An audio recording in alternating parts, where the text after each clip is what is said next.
A simple woman was mocked for wiping floors near the firing lanes, for carrying a scratched revolver clipped beside a bleach-stained utility belt, for pausing near the training maps with quiet questions that no one asked her to answer. The Falcon Tactical Facility was hosting final drills before a senator's high-profile visit, and she, middle-aged, uniformed in janitorial gray, was treated as a harmless shadow beneath polished boots and $8,000 scopes. Maybe she thinks this is a movie, one sniper joked as she passed. What's that on her belt? A prop from the antique store? The laughter was casual, layered, institutional. Her hand-sketched diagram of rooftop blind spots was torn in half by a junior officer who never read it. She said nothing. But when the real threat emerged, when sunlight bounced from a distant window and none of their sensors caught it, she moved. 15 floors on foot, no elevator, no backup. Wind, heat, pressure. She calculated it all in silence. One shot from a weapon meant for 50 yards. 800 yards away, a man fell backward before his finger reached the trigger. They replayed it later, frame by frame, physics undone by instinct. Her revolver was retired to a case. Her name was etched into the facility's doctrine, and the lieutenant who had once told her to stay in her lane now stood beside her, unable to meet her eyes, while the room said nothing at all. The facility was too clean to feel real. Rows of matte black rifles displayed like gallery pieces, monitors embedded in glass walls, tracking heat signatures, and men in matching tactical polos tapping at tablets with calculated urgency. Falcon Tactical was hosting a closed-session threat assessment drill ahead of Senator Dwyer's arrival, and the atmosphere in the main operations room was one of silent competition. Everyone stood straighter when the chairman passed. They didn't speak unless spoken to. Status dripped from every badge boot and patch. The marble floor didn't squeak, but the janitor's cart did a soft, off-tempo wheel that rolled behind the formation as quietly as breath. The woman pushing it wore navy pants and a gray button-up with thin, white trim on the collar. Her name patch read, Brooks. No one used it. Helen Brooks kept to the corners as she cleaned, staying out of the camera lines, out of the walkways, out of view. But as the security team reviewed the updated map projected onto the wall, she stopped, her hand still on the cart handle. The perimeter detail was thorough, ground sensors, layered and synced, but the high-angle sweeps were too predictable. She stared at the coverage rotations, every rooftop scanned except the southeast quadrant, where two taller structures would block line of sight if the morning sun hit at the wrong angle. It wasn't a criticism, just a pattern, a shape she recognized. One she'd seen before in a field no one knew she had served in. She hesitated only a second. Then, during a break in the briefing chatter, she approached one of the junior officers, Clem Owen, according to his badge. He looked young, but held himself like someone rehearsing for command. She stepped just close enough to be heard, but not so close as to interrupt. "Sir," she said quietly, offering the rolled paper from her cart's side pocket, "there may be a vulnerability here." She tapped the corner of the printout where the Apex building flanked the outer plaza. 15th floor. Strong sun glare at this hour. No counterscan in the sweep pattern. Owen didn't look at the map. He looked at her. His eyes dropped to the name tag, the utility belt, the clipboard still tucked beside a canister of disinfectant. "This is for the security team," he said, "not the facilities crew." She held his gaze, still calm. "I understand," she said, "but it may." He plucked the paper from her hand, unrolled it, then let out a short laugh. "You hand-sketched this?" His voice was sharp enough to draw the attention of two other men across the room. "You know this isn't a field trip, right? You think you've spotted something that trained surveillance analysts missed." One of the others smirked and leaned over his shoulder. "Should we forward this to Intel?" "Maybe she's ex-CIA," he joked. The map was folded once and tossed into the bin near the exit, bouncing off the rim before sliding down among empty coffee cups. "Appreciate your concern," Owen said flatly, "but you should probably stick to your area of operations. That mop's got more clearance than you do." There were chuckles from the back of the room. Helen didn't move. She nodded. Once turned back to her cart and pushed it toward the far hallway. Her eyes didn't drop. Her pace didn't change. She passed the bin on the way out, her crumpled blueprint sitting atop a sandwich wrapper. None of them looked at her again.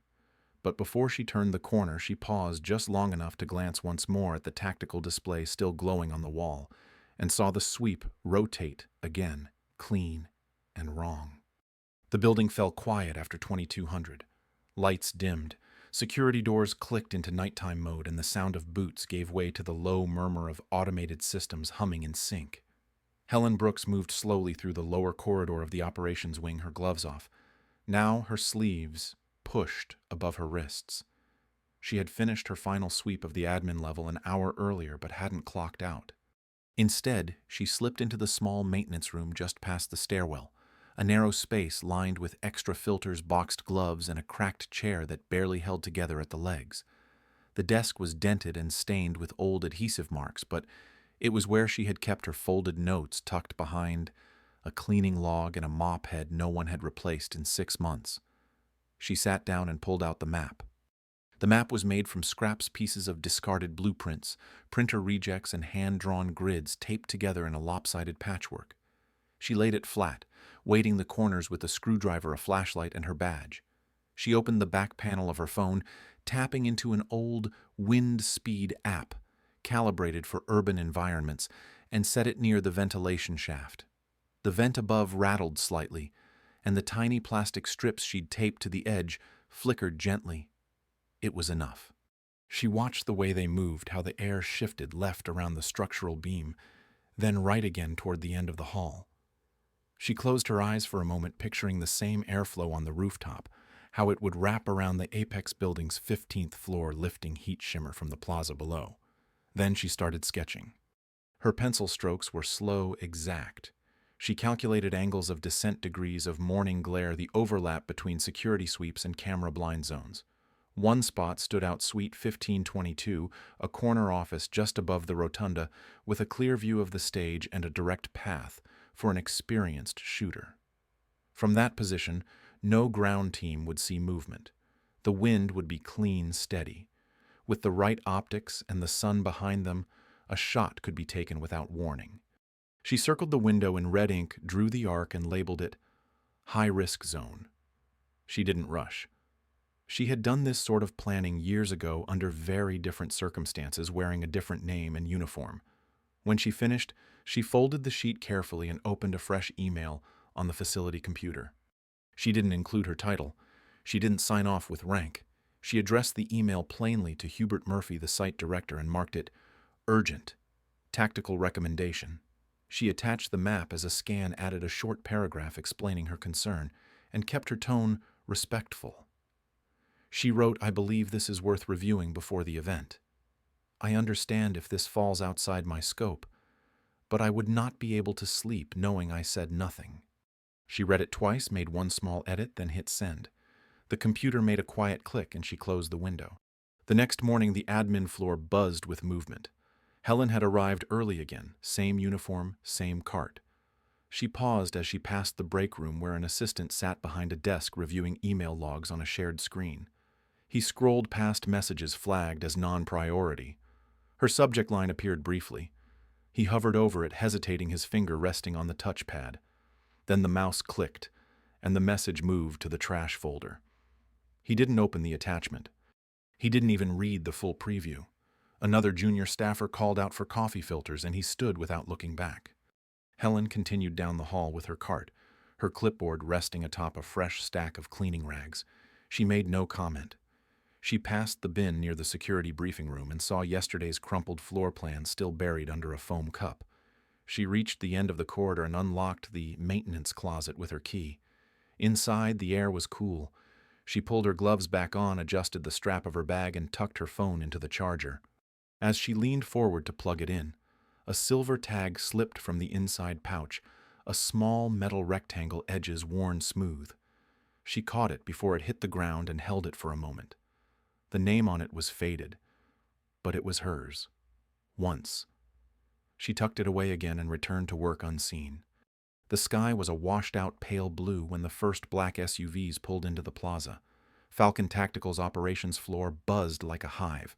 Tactical vests, zipped helmets clicked into place, and polished boots moved in synchronized precision across gleaming tiles. Voices bounced from wall to wall, range callouts, last-minute perimeter confirmations, and headset checks. The air smelled like cold steel, synthetic coffee, and control. It was showtime. Senator Dwyer was due to arrive in less than 2 hours, and every member of the Falcon team moved like the outcome was a foregone success. not because they had checked every angle, but because they believed they already had. Helen Brooks had arrived just after sunrise. She wore her standard uniform, freshly washed and pressed, and her boots, though worn, had been cleaned to a dull shine. She walked into the main corridor with her cart at her side and a calmness in her breath. In her front pocket was a printed copy of the email she had sent the night before. She had underlined one line in pen. She approached the briefing room entrance where the team leader Clem Owen stood surrounded by a semicircle of senior guards and technical advisors. Her timing was careful. She waited until they had paused between updates and took one quiet step forward. "Sir," she said, just loud enough to be heard but low enough not to challenge. "I sent an alert yesterday. There's a rooftop position you should recheck. Apex building. Suite 1522. The angle." Owen turned before she could finish. "Ma'am," he said, using the word like it was a leash. "Unless this is about a spill or a light bulb, I don't want to hear it." One of the older team members behind him gave a tight smile. "Is this the rooftop theorist again?" someone asked. Another added, "She's got the wind and sun charts memorized, I bet. Maybe we should issue her a rifle and call it a fantasy drill." The laughter was low, but it carried. Helen stood still. She held the folded paper in her hand, its edges creased and softened. "I don't mean to interrupt," she said, voice measured, "but I believe there's a blind spot. The position has—" Owen waved a hand like he was swatting a bug. "You're not part of this op. We've got certified perimeter. You've done your shift. Clock out and stay clear. Last thing we need is civilians complicating real work." She didn't reply. She nodded once and stepped back, folding the paper slowly and sliding it into her pocket. Behind her, the door closed. Radio chatter resumed. The cameras returned to ground-level visuals. The rooftops were never mentioned again. By 10:45 a.m., Senator Dwyer was shaking hands near the front stage. Helen had been stationed at the service access corridor on the southeast side, an area they didn't expect foot traffic from, but she volunteered to sweep it just in case. Her cart sat behind the loading bay's concrete pillar. The sun had begun to rise above the high-rises across the street, casting long shadows onto the plaza and warming the metal trim of the upper buildings. Then she saw it. A sharp flicker. Not movement, not shadow, but light. A reflection. Barely visible. A pinpoint of brightness that glinted just once from the window pane of the Apex building's 15th floor. Helen inhaled. Her mind had already marked that angle, that time of day, that slice of exposed air. It was Suite 1522. It was exactly what she had drawn. In her earpiece, the Falcon team called out code-cleared zones. One of the rooftop units checked in from the opposite quadrant. No mention of Apex. The closest sniper wasn't even facing that side. Ground personnel scanned crowds, cameras hovered over the podium, but no one, not one, checked up. Her mop was still leaning against the wall behind her. She didn't reach for it. She stepped back into the shadows, eyes fixed on the window. Her hands calm. Everything she feared was now real, and everyone she warned was facing the wrong direction. The glint held for only a second, sharp, clean, and almost pretty in the way it danced just off-center from the rooftop window. But to Helen Brooks it was a call sign. It was the kind of shimmer you didn't unsee. Her gaze stayed locked on it while the rest of the plaza moved with the rhythm of a public event in full swing. Senator Dwyer stood on the dais, shaking hands, his voice rising through the mounted speakers, flanked by 2 bodyguards checking the crowd for movement. No one looked up. The camera drones hovered low. Tactical chatter filled her earpiece with numbers and weather calls and clearance codes that all ignored the one window she couldn't. She stepped back from the service corridor without alerting anyone. The nearest guard was 40 feet away, focused on a family waving signs and holding phones. Helen moved fast, but without panic, peeling away from her post, slipping through a staff door marked Utility. She didn't run. She didn't radio in. She took the stairs 2 at a time, starting at the ground level and climbing. 1 floor passed, then another. By the 5th, her pulse had risen. By the 8th, her breath shortened, but her pace didn't falter. Her boots struck the concrete in practiced rhythm, her hand sliding the railing with the muscle memory of someone who'd done this 100 times before, though not here, not in this life. Each floor she passed came with new sounds. The creak of old ventilation, the low thump of a nearby bass speaker below the faint static of a security feed somewhere above. By the time she hit 12, her lungs burned, but her focus narrowed. At 14, she slowed. She adjusted her sleeves, checked her breathing, and pulled the revolver from beneath her waistband. The Colt was old, heavy, and blackened at the barrel. It was the only piece she'd kept after walking away from the world that taught her to shoot. Michael's name was still etched just under the grip. He had carried it. Now she did. At 15, she stopped in the stairwell. The hallway was quiet. There was no echo of security, no perimeter detail, no signs that anyone else had noticed the window at all. The air was tight with heat rising through the walls, the smell of concrete and paint and something faint, oil and solvent. A rifle being prepped. She stepped into the hallway, careful not to make sound. The door at the end suite 1522 was open 2 inches, just wide enough for a single cable to run from the room to a backup power pack in the corridor. She approached without hesitation, her footfalls silent, her breathing even. She counted to 3, then pushed the door gently inward. The assassin sat low against the window frame framed in light and reflection. The rifle was long, matte black and mounted on a bipod, its scope adjusted with electronic calibration, its display blinking with rangefinders and weather metrics. He wore tactical gear, no insignia, and moved with the calm of someone whose training had come from the highest levels. He didn't hear her enter. She raised the Colt with one hand. No shouting, no threats. She didn't need to speak. Her eyes traced the room dimensions distance draft. The window's width, the shooter's angle. The air shimmered slightly against the glass. Outside below, she could still hear the senator's voice faint through the glass. Helen exhaled once through her nose, blinked, and tilted the revolver upward. She didn't aim directly. She accounted for the wind from the hallway the way it would push right just before clearing the glass. The bullet would have to arc, not from power, from trust in the air's shape. She adjusted 2 degrees left, lifted a hair above the expected target line, and squeezed the trigger. The revolver cracked once. The sound was deafening in the small room, but the bullet was already past him, curving through space. It didn't travel straight. It swayed, caught by thermal lift and tunnel draft. It hit his shoulder just as his hand began to close on the trigger. He twisted back, startled, the rifle kicking as his shot went wide, harmlessly upward into the ceiling. She was already moving. In 3 steps, she crossed the room. He reached for the pistol at his hip, but her boot caught his forearm mid-draw. She twisted his wrist, slammed him back against the drywall, and brought the revolver's butt down onto the floor near his hand, not his face. She didn't need pain. She needed submission. He tried to rise. She dropped low, swept his legs, and brought him to the floor again. This time she tied his wrists with the cord from the camera setup. When he tried to roll, she pressed her boot to his back and leaned just enough for the breath to leave him. The room went still. Only then did she step back. The rifle lay half-assembled beside her. The window still gleamed. The echo of the revolver shot faded. 5 seconds later, the first Falcon team member kicked the door open. They came in fast, 2 at first, then 4 more. One with a scope already raised, another barking into a headset. They froze when they saw her. The attacker was face down, groaning. The weapon was out of reach.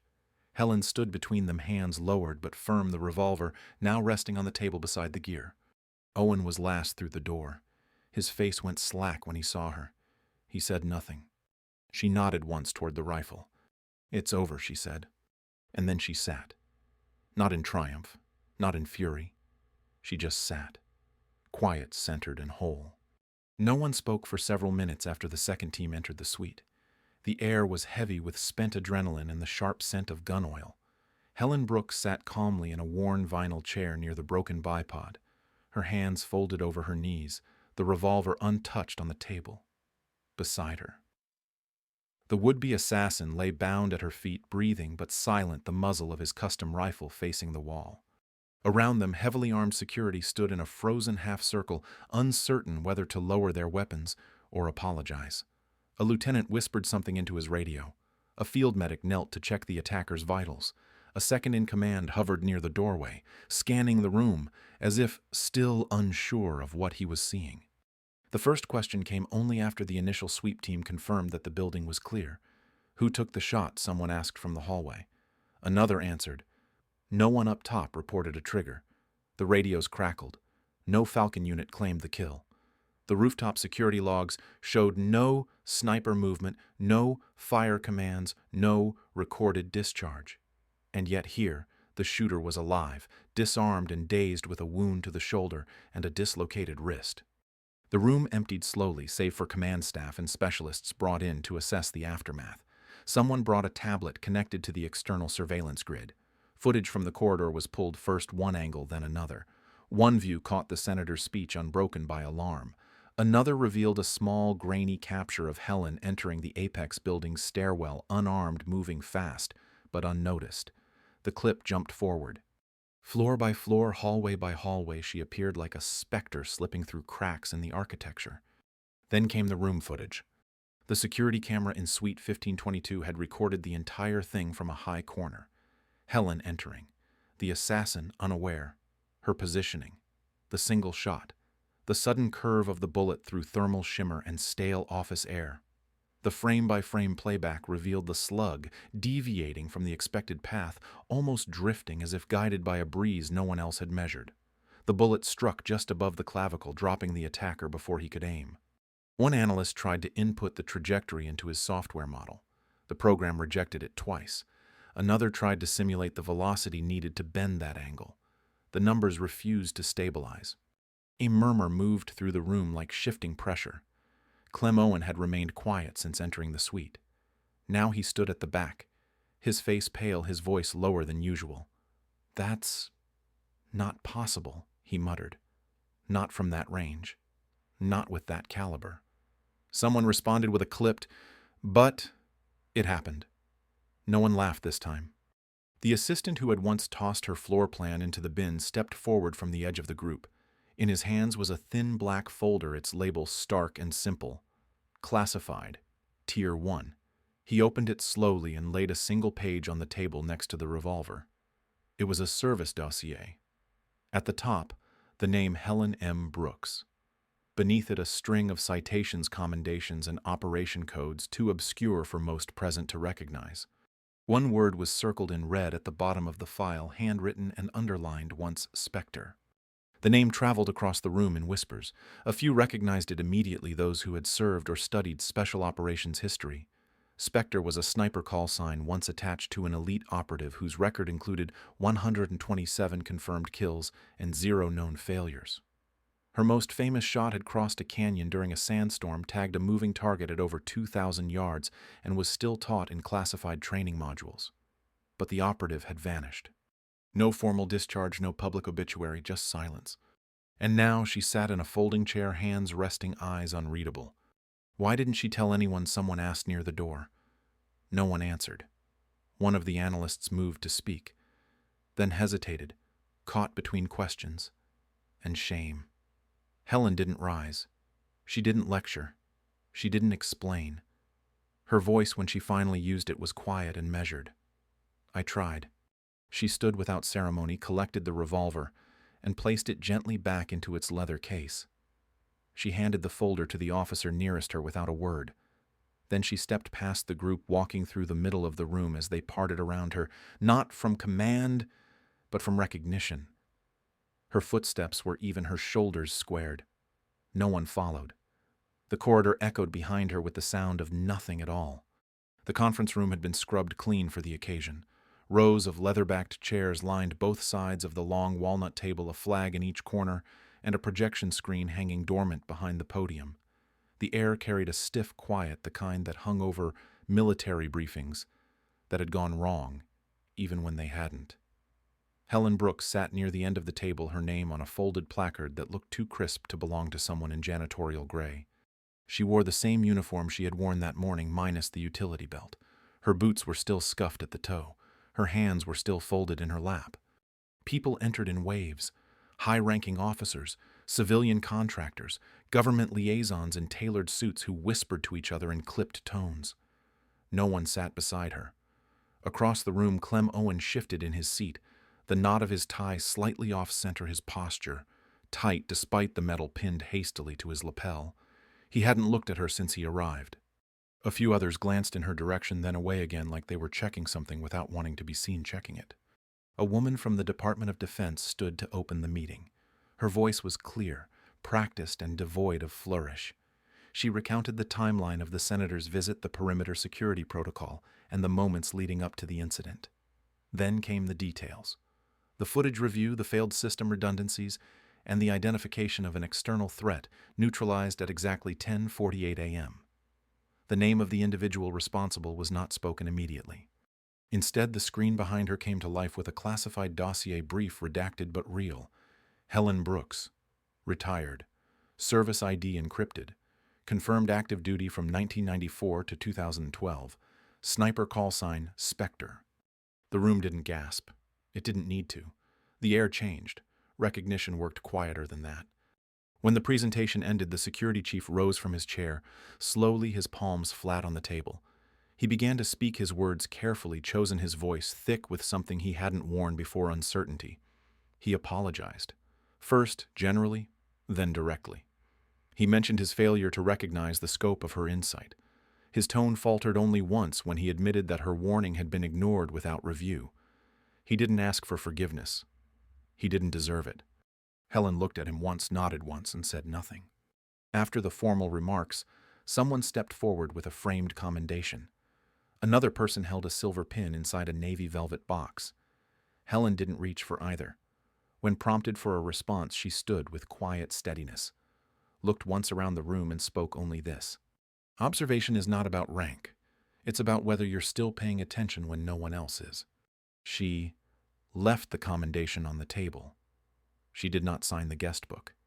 She passed the security chief on her way out, nodded again, and stepped through the double doors without turning back.